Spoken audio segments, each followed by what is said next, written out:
Good morning to all. जय माता जी। कैसे हैं आप सब लोग। पहले आप सबको मैं दिल से धन्यवाद करना चाहती हूँ कि आप सब लोगों का सपोर्ट और प्यार मुझे आगे बढ़ने के लिए प्रेरित करता है। तो फिर से मैं आज आ गई हूँ एक नई तरह की ज्वेलरी के साथ। आज हम देखने वाले हैं लड़कियों की अधिकतर प्रिय रंग पिंक यानी कि गुलाबी रंग से बनी हुई ज्वेलरी, जिसमें हमने गुलाबी रंग के बांधनी प्रिंट से बने हुए कपड़े का उपयोग करके 3 अलग तरह के आकार में इनको बनाया है और इनके ऊपर कांच लगाया है और इनको एक ऑक्सीडाइज के फ्लावर से जॉइंट करके आगे ऑक्सीडाइज का पेंडल लगाया है, जिसमें हमने गुलाबी और सफ़ेद रंग की कोडियाँ और बीच में लंबी चेन लगा के ऑक्सीडाइज के सिक्कों वाली डिज़ाइन बनाई है। इन सब को ऊन वाली डोरी से जॉइंट किया गया है।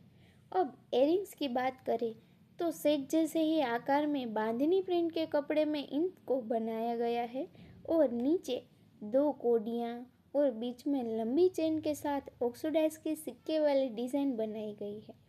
अब कंगन की बात करें तो सेट और एयरिंग के जैसे ही कपड़े का उपयोग करके इनको बनाया गया है और इनके ऊपर कोडियाँ, कांच और ऑक्सीडाइज के फ्लावर लगाए हैं और इनकी सुंदरता बढ़ाने के लिए हमने चेन के साथ ऑक्सीडाइज के सिक्कों का उपयोग करके झूमर की तरह की डिज़ाइन बनाई है।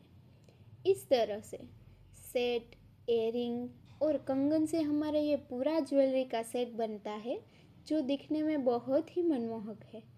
अगर ये आपको पसंद आता है और आप इसे खरीदना चाहते हैं तो लास्ट में दिए गए नंबर पर कॉल करके आप हमको ऑर्डर दे सकते हैं। और आपका मैं फिर से धन्यवाद करना चाहती हूँ हमें इतना आगे बढ़ाने के लिए। हम फिर से माता जी की कृपा से और आपके सपोर्ट से नई डिज़ाइन के ज्वेलरी के साथ मिलेंगे। धन्यवाद। जय माता जी। Thank you.